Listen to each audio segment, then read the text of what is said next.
마태복음 5장 27절에서 32절의 말씀입니다.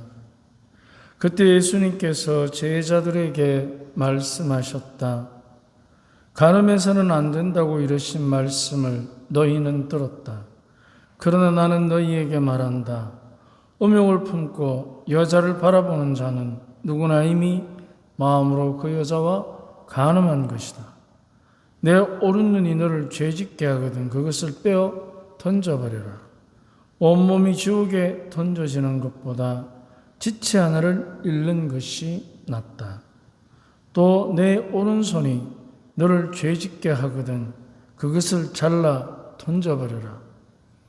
온몸이 지옥에 던져지는 것보다 지체 하나를 잃는 것이 낫다. 자기 아내를 버리는 자는 그 여자에게 이혼장을 써 주어라 하신 말씀이 있다. 그러나 나는 너희에게 말한다. 불륜을 저지른 경우를 제외하고 아내를 버리는 자는 누구나 그 여자가 간음하게 만드는 것이다. 또 버림받은 여자와 혼인하는 자도 간음하는 것이다. 주님의 말씀입니다.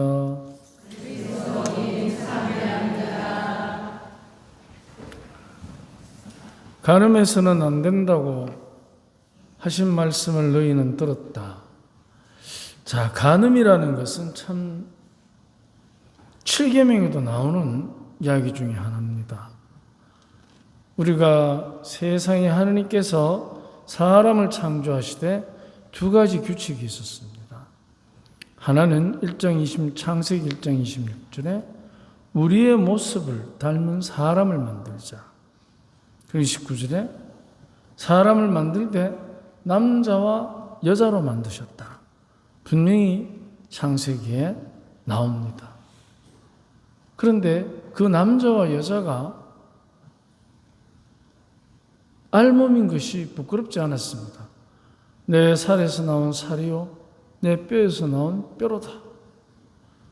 얼마나 친근감 있고 서로의 근원적인 외로움을 달래줄 수 있는 서로에게 주어진 서로의 짝이었기 때문에 살에서 나온 살이요 뼈에서 나온 뼈로다라는 그야말로 한 몸의 원리를 알몸으로 표현한 것입니다.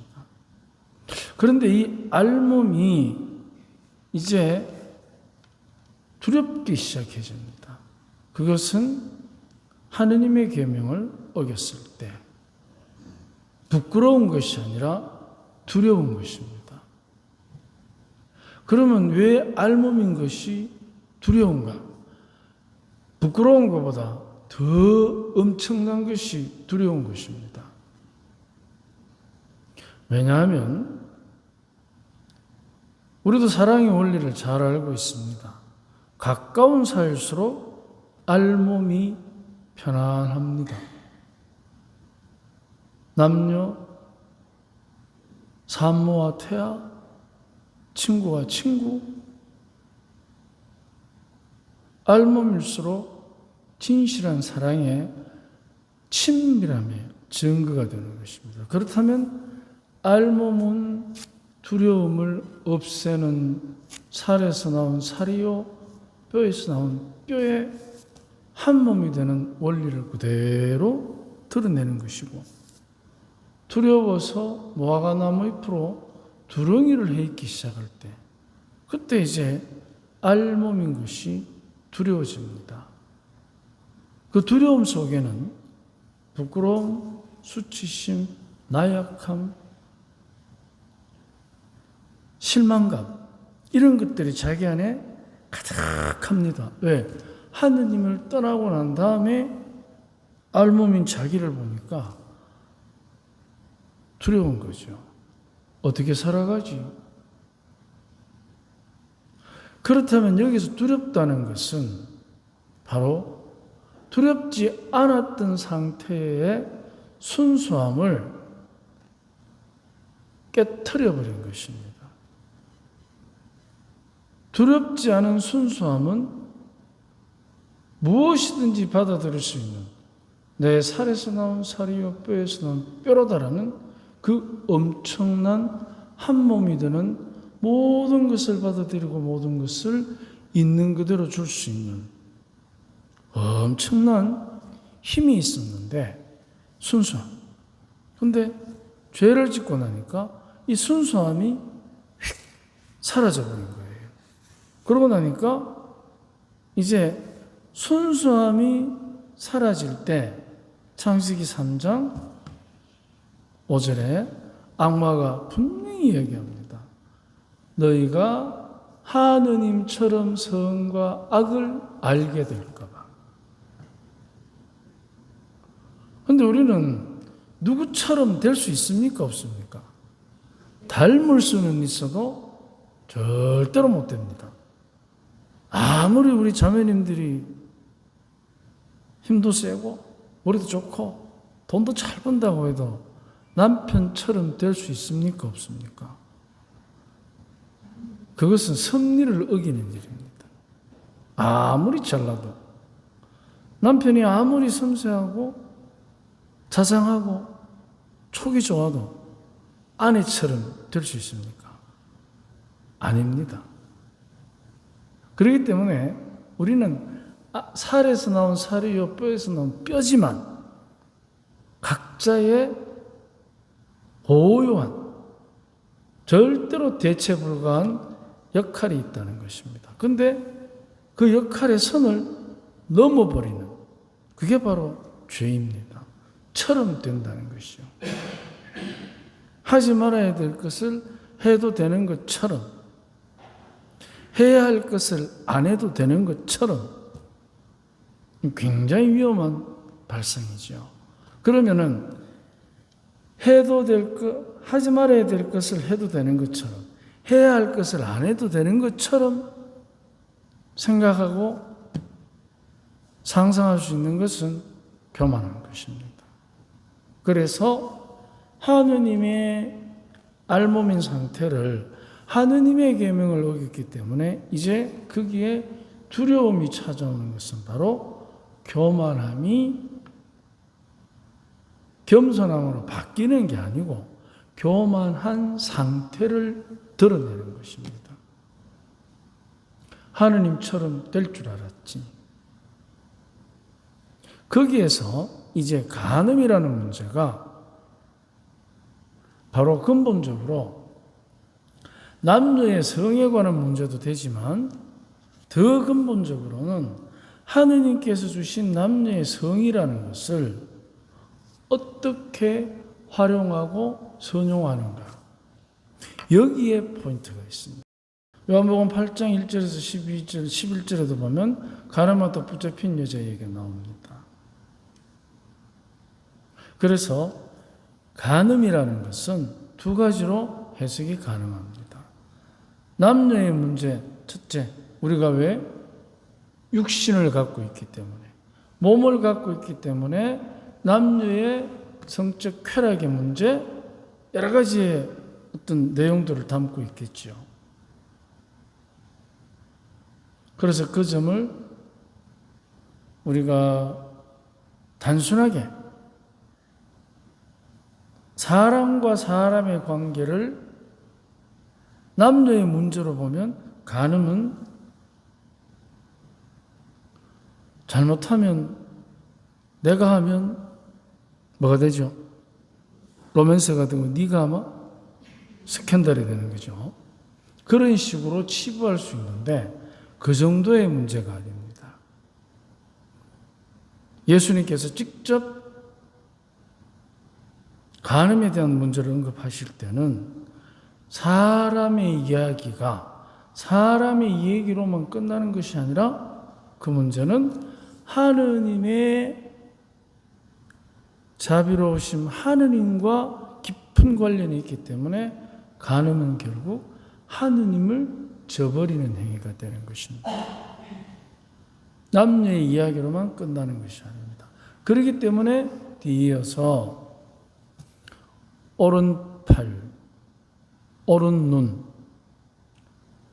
사실은 여러분이 들어오시다가 유로 연등의 십자가를 보셨습니다만은 오른손이 이렇게 내려와 있습니다.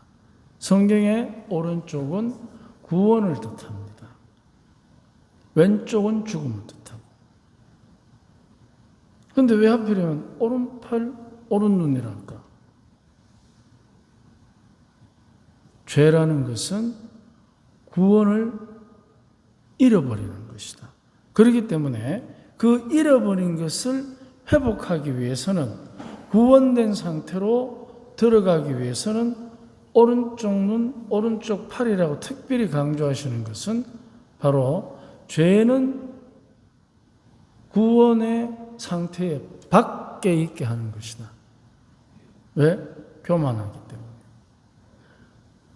해야 할 바를 하지 않아도 되는 것처럼, 하지 말아야 할 것을 해도 되는 것처럼, 그게 바로 구원의 상태에서 벗어난. 그렇다고 해서 구원의 관계가 끊긴 상태는 아닙니다. 왜? 하나님께서 자비로우시기 때문에. 여기에서 오른팔을 잘라버리라, 오른 눈을 던져버리라 하시는 것은 그만큼 구원의 상태가 얼마나 중요한지를, 구원의 상태가 되지 못하면 한쪽 눈이 없는 것처럼 한쪽 팔이 없는 것처럼 살아가야 하는 그 상태를 언급하시는 것입니다. 만약 우리가 예수님 말씀대로 곧이곧대로 따르면 성한 사람이 있겠습니까? 성한 사람이 있겠습니까? 그렇기 때문에 성하지 못한 상태. 그렇게 되더라도 구원의 영향 아래, 구원의 구역 안에 머물러 있는 것이 행복하다. 그래서 구원이 그만큼 중요하다는 것입니다. 왜냐하면 구원의 상태에 있어야 우리가 이제 한 가지, 우리 안에 있는 하느님이 우리에게 주신 당신의 선물, 나의 생명이라는 것이 이제 얼마만큼 힘이 있는지를 보여주는 겁니다. 한쪽 팔이 없고 한쪽 눈이 없더라도 그 하느님이 주신 생명의 힘은 그거보다 훨씬 소중하다는 것입니다. 그렇기 때문에 서로 없애버리더라도 다시 그보다 더 튼튼하게, 더 훌륭하게 생성시킬 수 있는 힘이 있다. 바로 그것은 하느님의 계명을 따를 때, 하나님께서 원하시는 그 영역 바깥으로 있을 때와 그 안에 있을 때의 차이를 기준점 삼아서 대비시키기 위해서 우리에게 하시는 말씀입니다. 구원의 상태에서는 없어도 된다. 구원의 바깥에 있는 상태에서는, 죄를 지은 상태에서는 있어도 아무 소용이 없다. 자비하신 주님께서 서로 잘라버리고 던져버려도 그것은 하등의 문제가 안 된다. 당신이 100배로 갚아주실 것이기 때문에.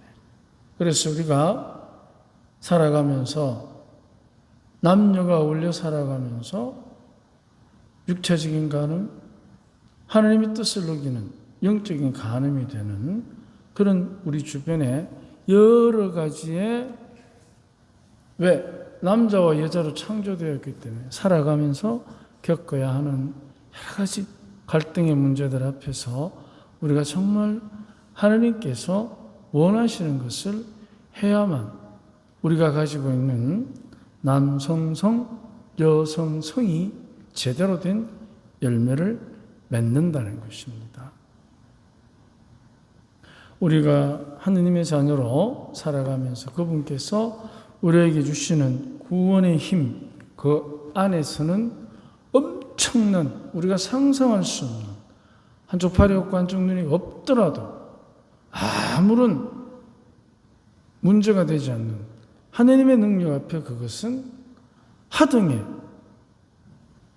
의미가 없을 수도 있고 문제가 안 될 수도 있다는 강력한 그분의 구원의 말씀을 전하는 복음, 그야말로 기쁜 소식입니다. 오늘 하루 우리가 하나님의 자녀로서 주님의 복음의 기쁨 안에서 머물도록 노력합시다. 아멘.